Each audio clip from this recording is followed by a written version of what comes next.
प्रार्थना। येनाक्षरसमाम्नायमधिगम्य महेश्वरात् कृत्स्नं व्याकरणं प्रोक्तं तस्मै पाणिनये नमः। येन धौता गिरः पुंसां विमलैः शब्दवारिभिः तमश्चाज्ञानजं भिन्नं तस्मै पाणिनये नमः। वाक्यकारं वररुचिं भाष्यकारं पतञ्जलिं पाणिनिं सूत्रकारं च प्रणतोऽस्मि मुनित्रयम्। ॐ नमः पाणिनिकात्यायन पतञ्जलिभ्यः शब्दविद्या संप्रदाय प्रवर्तकेभ्यो मुनिभ्यो महद्भ्यो गुरुभ्यः। In the last lesson, we have studied up to the fourth sutra in the first quarter of the first Ashtadhyayi. Next sutra is fifth sutra. Niticha iti sutram. I will write on the board.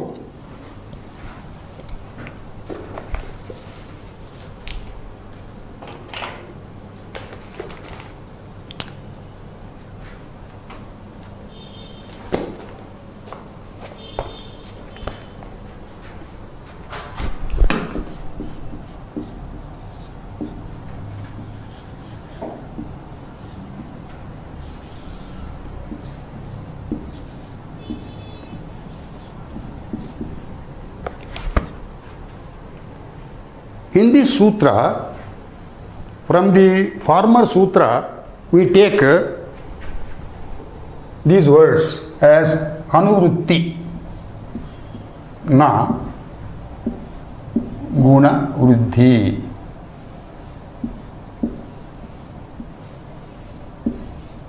These two words we are taking from the former sutras. This contains two words. One is niti and then cha. Cha means end. Na means prohibited. Guna vruddhi, which is prohibited, guna and vruddhi.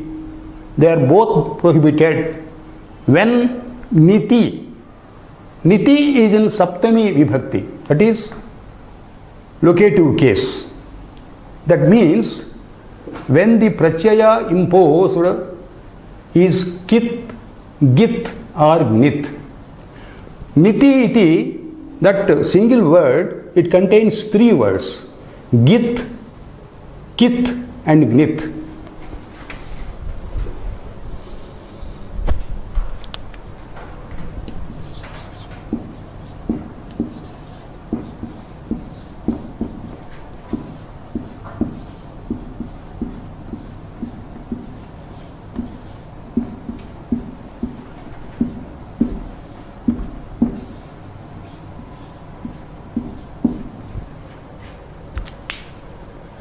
When a git pratyaya is imposed, or kit pratyaya is imposed, or gnit pratyaya is imposed,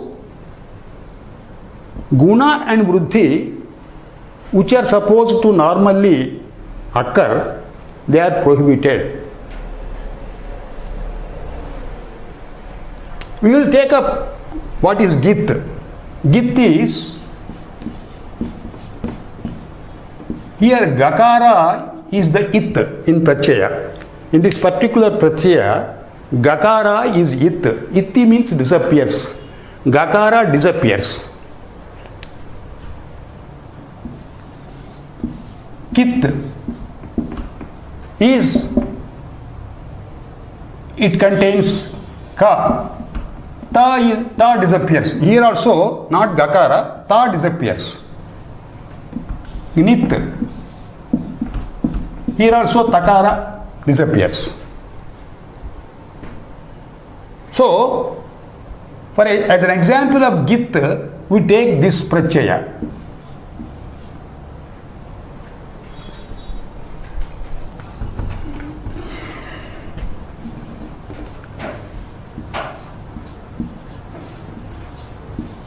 Snu. This is the pratyaya where gakara disappears. So if gakara disappears, it remains as snu. This is the actual pratyaya imposed on a dhatu. This is imposed on a verb root. Similarly, kit. We take an example, kata. This is the pratyaya. Here kakara disappears and only ta remains. Just as here snu remains, here ta remains. And nit. Here nit is a pratyaya. I will explain later. And I will give an example also. When these pratyayas are imposed on a verb root, guna and vruddhi, which are normal to occur, they are prohibited. That is the meaning of this sutra. We will take one example.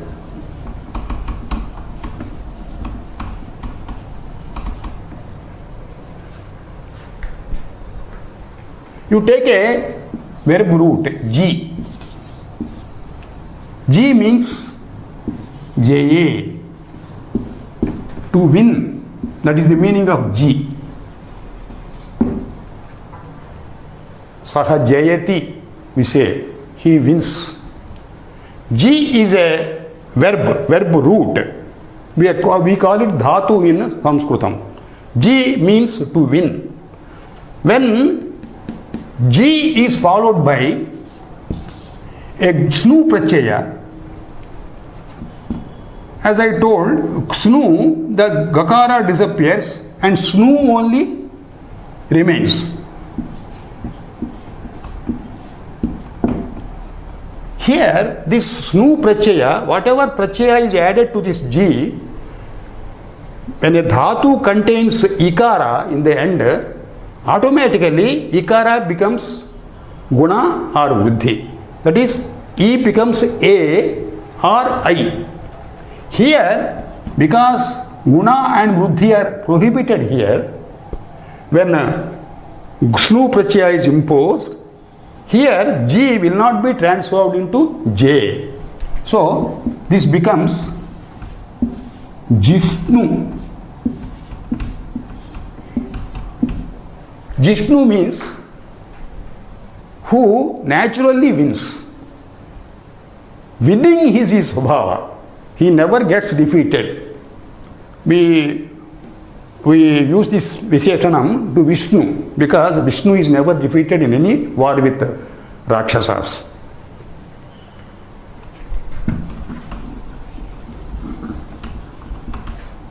So also, we will take kit pratyaya.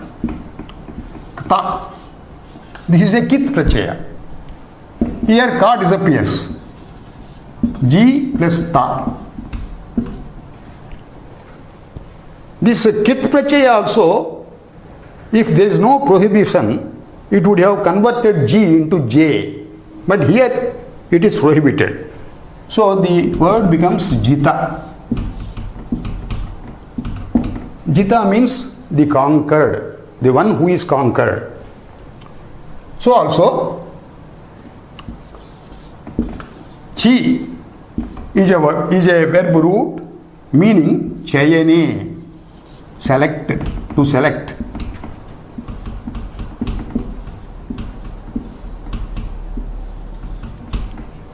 The word root, the verb root chi means to select. Here, when we use a pratyaya nit, whatever guna is prohibited. Chinutaha is the word form from it. Chinutaha means two persons win. Two persons select, not win. Two persons select is the meaning. Chinoti is singular number. Chinoti means he selects. Chinutaha ante, both of them select. In this chinutaha, this pratyaya is gnit. So when it is imposed, it prohibits the guna. So chi remains chi only. It will not become j. Here also it will not become j. Here also it will not become j. Because these pratyayas are included in this niticha. So whenever such pratyayas git, tit or gnit are imposed, otherwise even if it admits guna and buddhi, that is prohibited here. The examples are chita,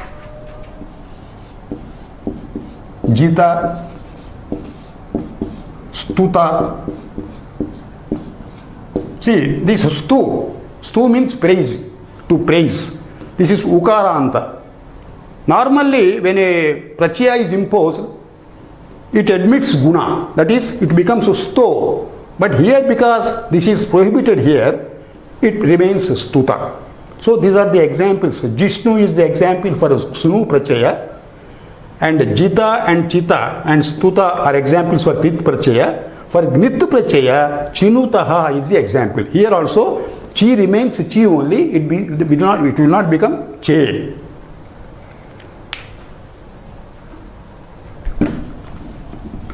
Now we will go to another sutra. Next sutra.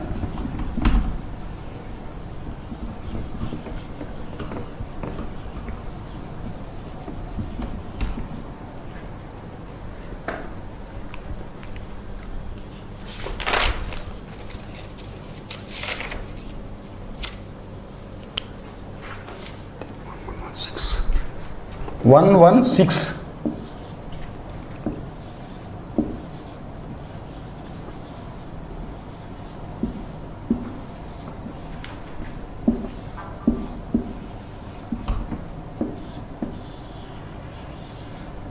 Dhi vevi tam is the sutra. Here also na is anuvrutti. It follows from the former sutra. Guna vruddhi also.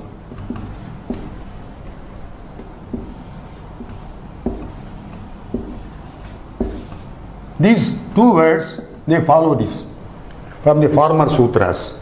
So this is also a prohibitory sutra.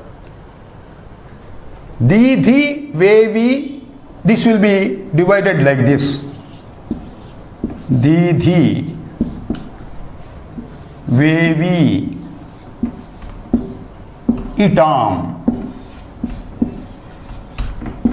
That means this is a verb root. Dhi means to shine. Vevi means to spread.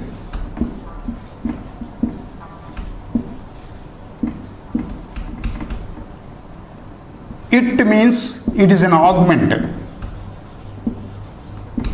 Augment before a pratyaya.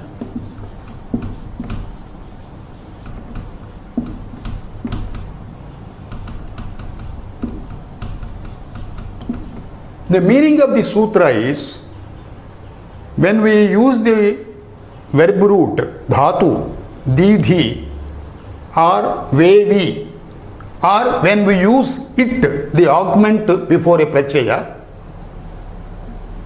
this will not allow guna or buddhi. Examples you can take.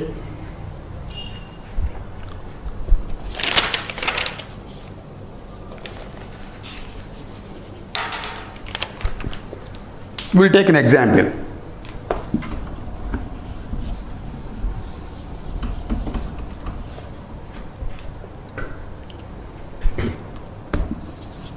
Adidhi plus aka.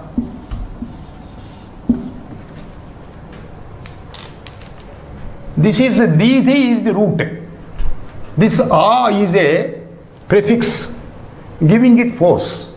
That means adidhi chukte, it shines very well. When you impose a pratyaya aka on this adidhi, verb roots. Normally this is ikaranta. When a pratyaya is imposed, unless there is prohibition, this ikara will become converted to ekara. That is guna. Here, this aka pratyaya, it creates vruddhi. This e should have become I. When it becomes vruddhi, e will become I. This aka pratyaya has got the nature of converting ikara into aikara. But here, because for this particular didhi verb, guna vruddhi are prohibited, guna or vruddhi will not take place here. Here vruddhi has to take place, so vruddhi will not come. So it will remain as ikara only. So adidhi plus ika will become adidhyakaha. Here e plus a, e in the place of e, yakar will come. Yanadesha sandhi. In the same way, aviv, avevi plus another pratyaya will take, ana pratyaya. This will create guna in the ordinary course, but here it is prohibited. That's why it will not take guna here. It will be avevyana.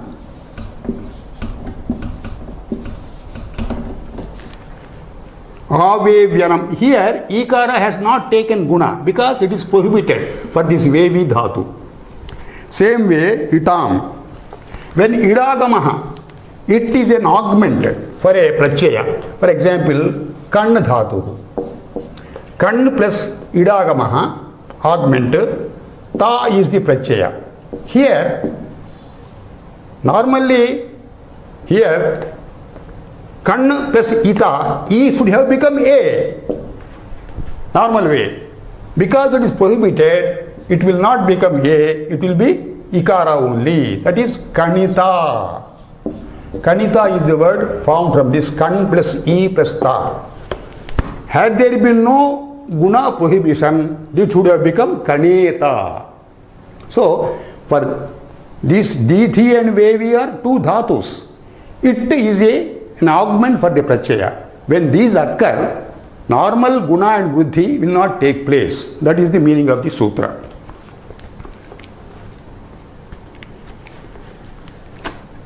We will take the next sutra.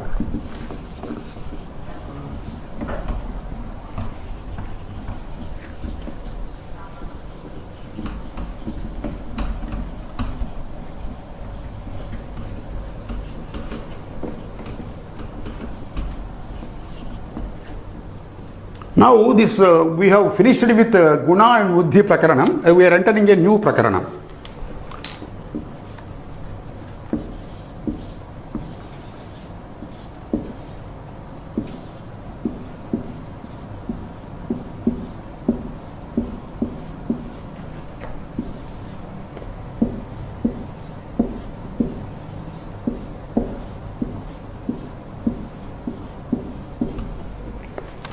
Halo anantaraha samyogaha is the sutra. Halo anantaraha. This is a avagraha. This is called avagraha. This is called avagraha. Avagraha means one akar is missing there. So that can be supplied. So here, halo anantaraha. Akara is missing there. This avagraha is placed to remind us that akara is missing there. Halo anantara samyogaha is the sutra. I will divide it. I will remove the sandhis. Halaha anantaraha samyogaha. So this sutra contains 3 words. It contains 3 words. Halaha anantaraha samyogaha. This sutra gives the name Samyoga. It is a Sanya Sutram.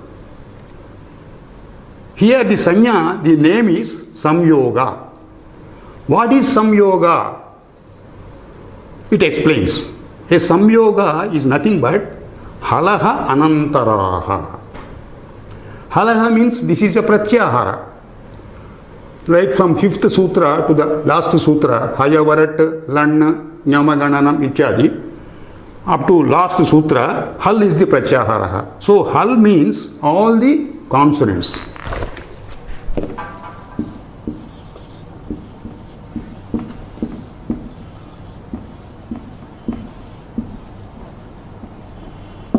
Anantaraha is another word. Anantaraha ichukte, Anantara, if it is divided, subdivided, it becomes Na Antara. Antara means break. Na means no, no break.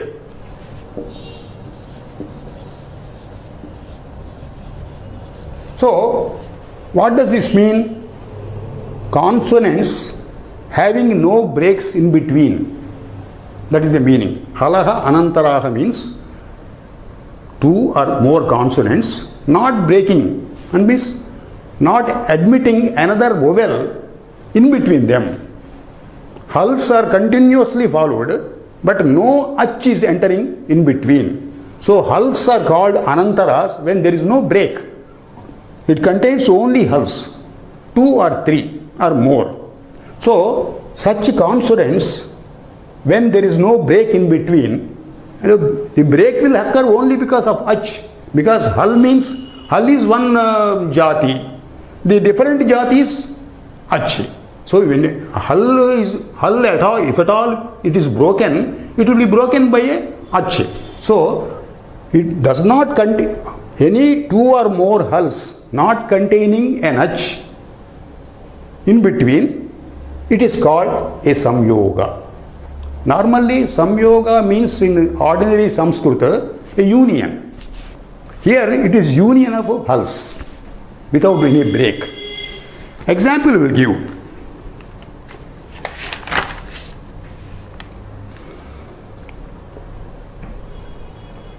Many examples can be given.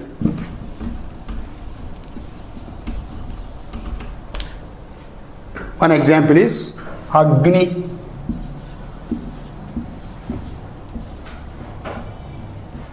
Agnihi, that means fire.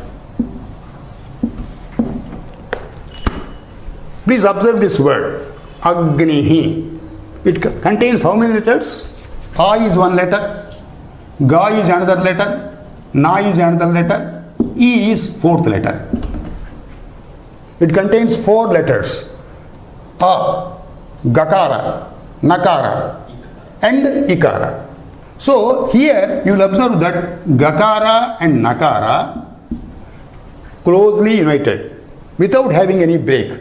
There is no ach between Gakara and Nakara. So this is a Agna is the word is called Samyoga. It contains 2 consonants without any break in between. Indraha is another example. How many letters it contains? Ikara, Nakara, Dakara, Refa, Akara.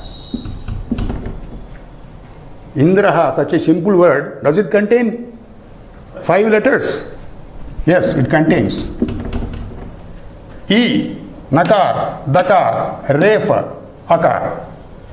So here you will find that the second letter, third letter, fourth letters are Na, first, second letter, third letter Da, fourth letter Ra. So here you have got a union of Nakar, Dakar, Rakar, all consonants without any break in between. There is no ach in between. So this is a having 3 consonants, one Samyoga. Likewise, you have got several examples. For example, there is a word, Katsnyam.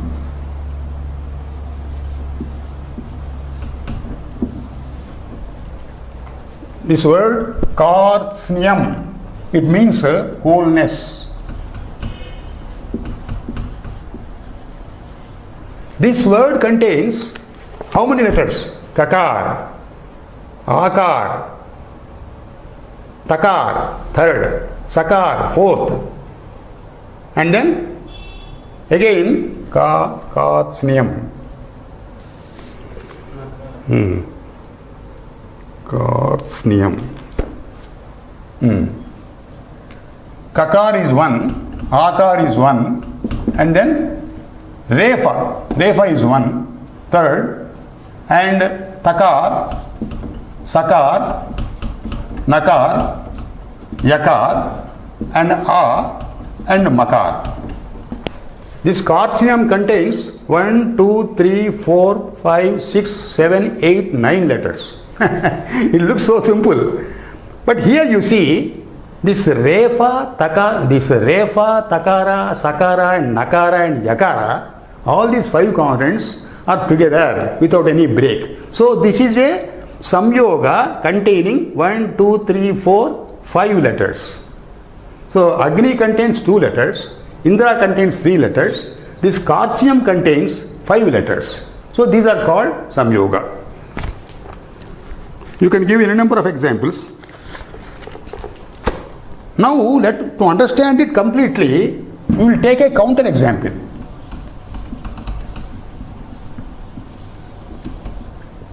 As a counter example, I will take a word,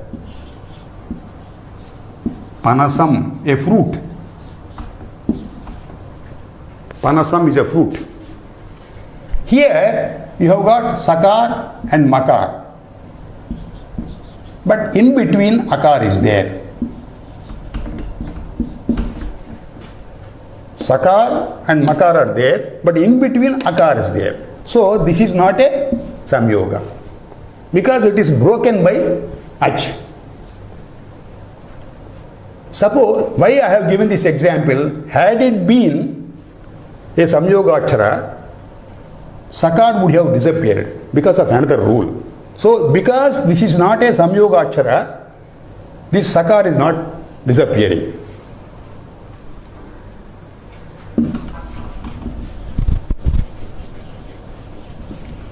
We will take up another sutra.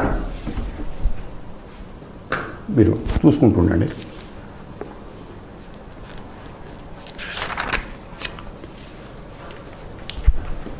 Eighth సూత్ర. ముఖ నాసికా వచనో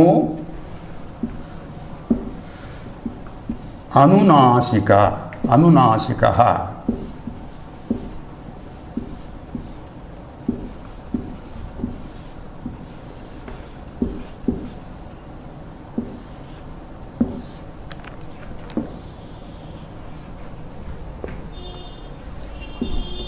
This is also a Sanya Sutra. This teaches us the word Anunasika. What does it mean?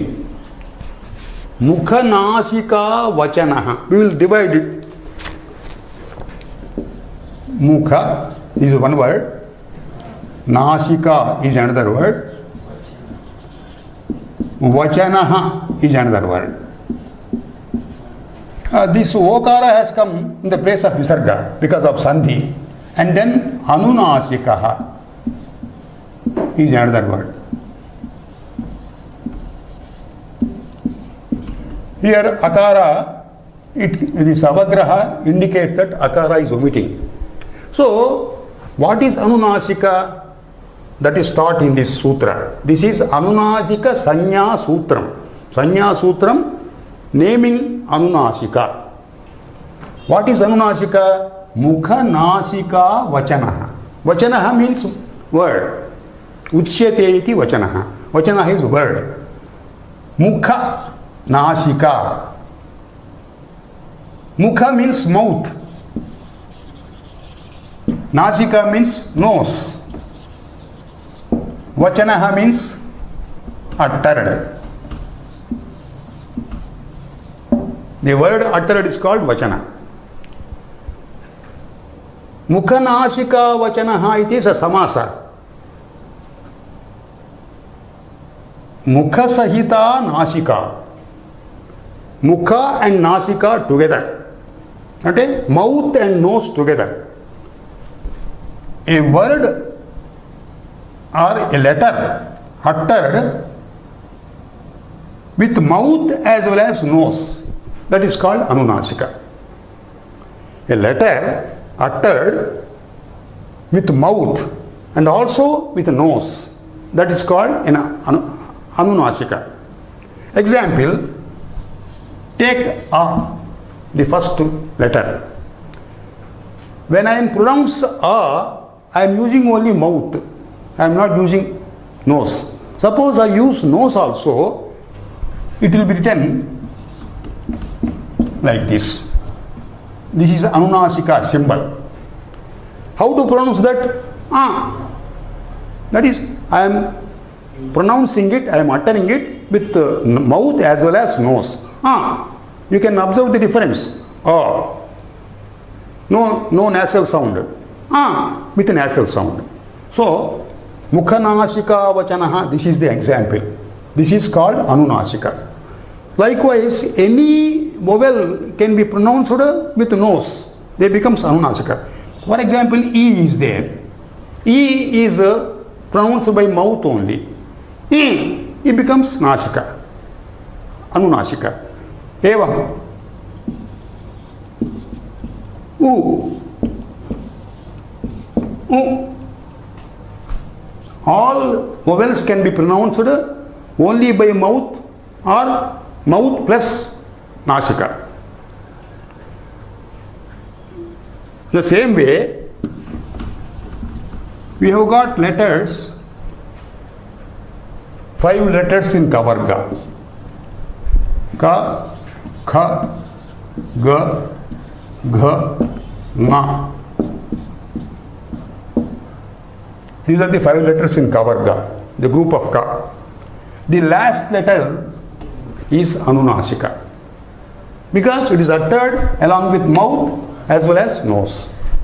Same way, Chavarga. Cha, Cha, Ja, Jha, Nya. This last letter, Nya, is anunasika because it is uttered with mouth as well as nose. Likewise, Pavarga, Tavarga, Na, Tavarga, Na, Pavarga, Ma. Na, Nya, Na, Ma. These are the vowels uttered along with mouth and nose also. For example, in the 5th, 6th, 7th sutra, all these letters are given. Nyamagananam iti sutra, 7th sutra.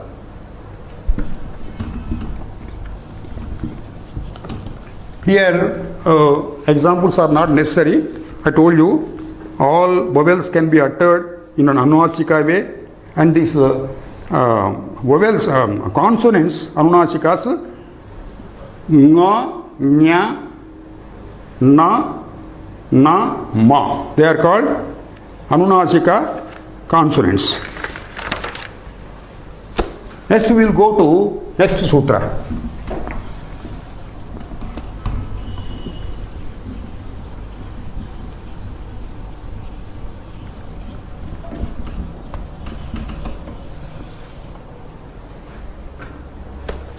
The 9th sutra.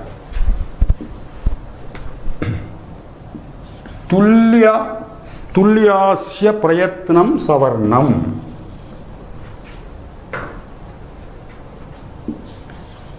Tulyasya prayatnam savarnam.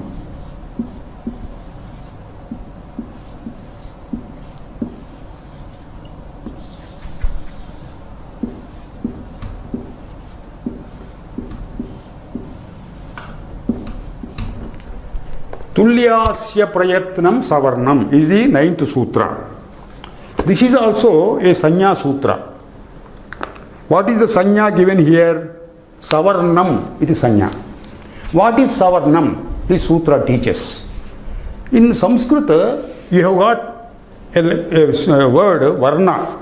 Varna means three things. Varna means a letter or color or jati vachaka.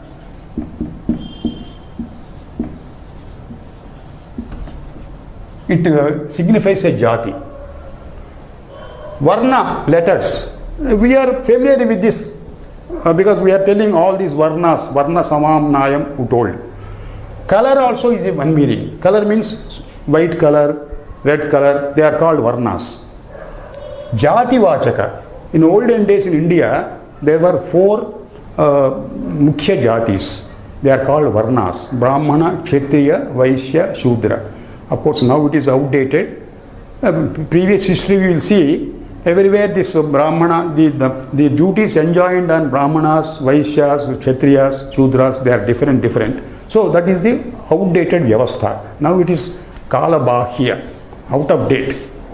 So these three meanings are there. Here, Varna, letter we have to take. Here, Savarna means letter. Sa means Saha.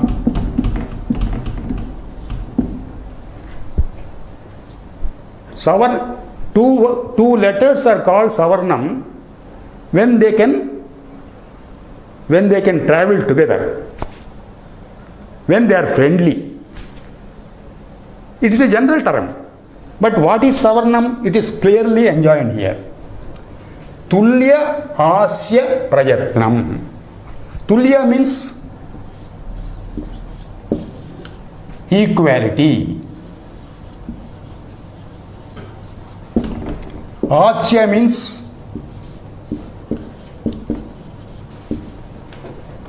mouth. Prayatna, effort.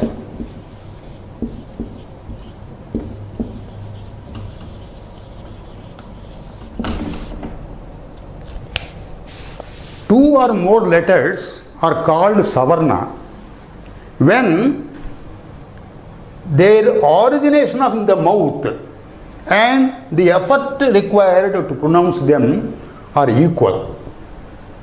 This equality is about the origination in the mouth. Asya means mouth.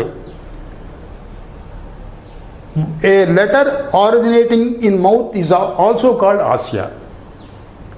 Prayatna means for any letter to be pronounced, we have to use one of the organs in the mouth. For example, what are the organs in the mouth? This kantha is there, neck, throat. This palate is there, talu. Murdha, upper portion. Danta, teeth. Oshtha, lips. And these are the organs in the mouth which originate letters. Of course, Nasika is also there. So, any letter in Sanskrit, it has got its place of birth in one organ of the mouth. Accordingly, these letters are classified. All the letters where they originate from Kantha, they are called Kantyas. All the letters which originate in the Talu, that is palate, they are called palatals, Talavya, likewise. So, to get the eligibility of Savarna, two or more letters, they should originate in the same place in the mouth, and also this effort.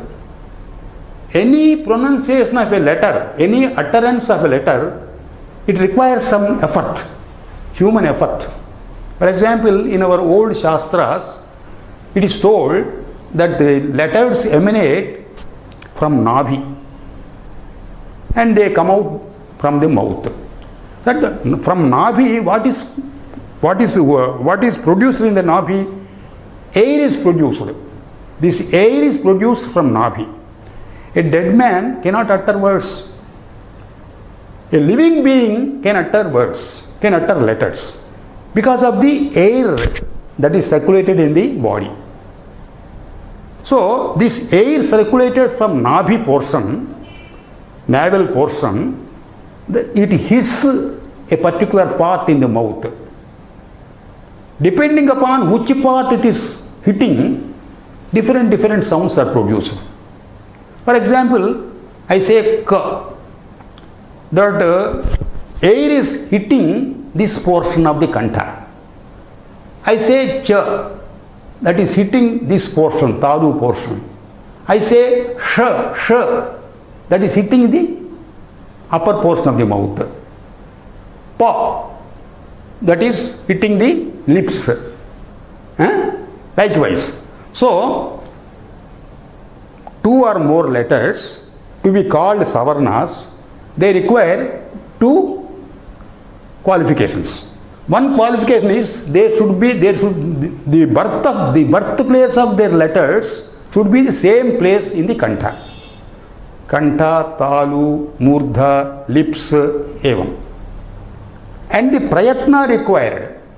Prayatna ante the circulation of air and hitting the particular portion with the air. All these things are called efforts.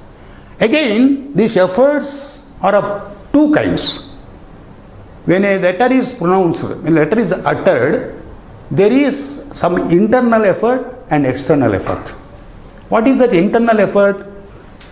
Vayu produced in the navel place up to throat.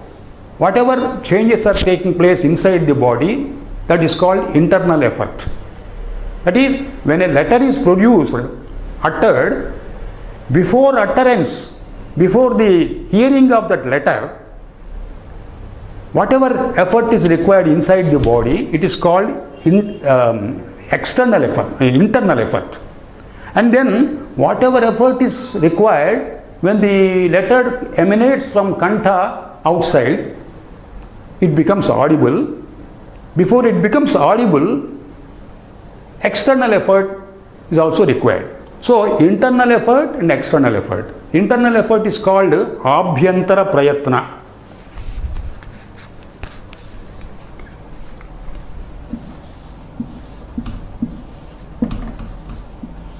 Abhyantara means internal,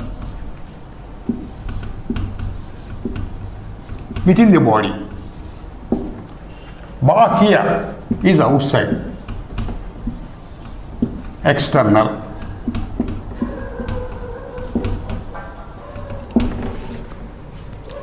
For the purpose of deciding savarna, we take only internal effort, abhyantara prayatna. So, the meaning of the sutra is, for two or more letters to get the eligibility to be called savarna, they should be originating in a particular place, in the same place in the kantha, in the mouth, or they should be, the internal effort required to produce those letters should be the same. So now, when you proceed with this sutra, we have to remember, we have to deal with the origins of birth of the letters. Of course, these things are not contained in Vyakarana. We have to take these rules from Shiksha Shastra. Shiksha Shastra also is authored by Pāṇini only. We have got certain Utpatti Sthanani. Utpatti Sthanani.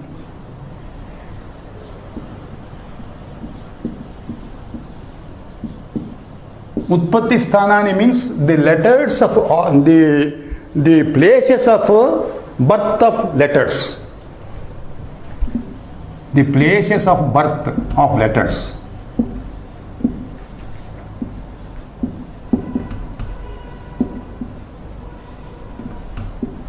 Place of birth of letters. They are called Utpatti Sthanani. Which letter is born in which part? We have got certain rules. First we have to understand them, and then prayatnas also we have to understand. Prayatna, effort. I told effort, broadly it is categorized as internal and external. Internal efforts are 4 in number, external efforts are 11. So we have to take internal efforts first, because this is not necessary for deciding Savarnatva. So first we have to enumerate Utpatti Sthanani, the sutras containing Utpatti Sthanas. We will write down those sutras.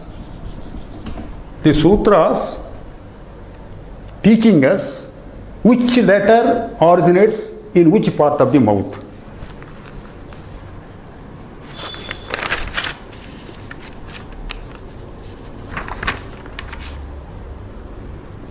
First sutra is Akuha Visarjaniyanam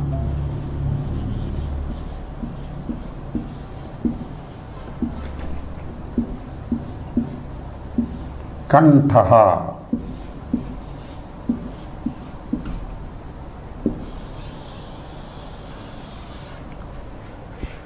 Just see this sutra. Akuha Visarjaniyanam Kantaha. Kantha means throat. Throat is the birthplace for these letters. What are the letters? Akara. Ku means kavarga. Ka, kha, ga, kha, nga. Ha, hakara. Visarjaniya. Visarjaniya is symbolized by like this. This Visarjaniya letter, it is not a, strictly speaking, it is not a letter, but it is considered a vowel. Where does it occur? For example, you write Ramaha. This is the Visarga. Visarjaniya or Visarga. This is not an independent letter, because it is not enumerated in the Maheshwara Sutras, but it carries Akara. On Akara only this Visarga is placed. In the same way, Ikara, Visarga. Example, Hari, Harihi. This Visarga is placed on Ikara. Ukara, Visarga. Guruhu.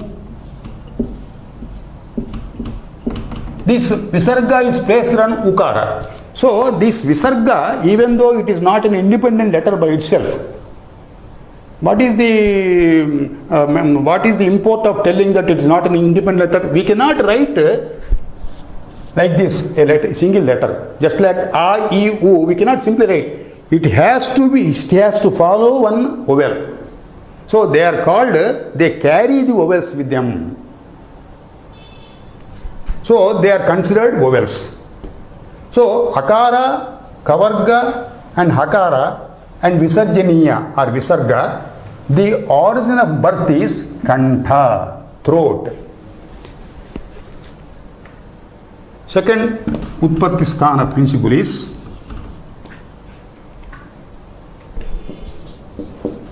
Ichu Yeshanam Talu.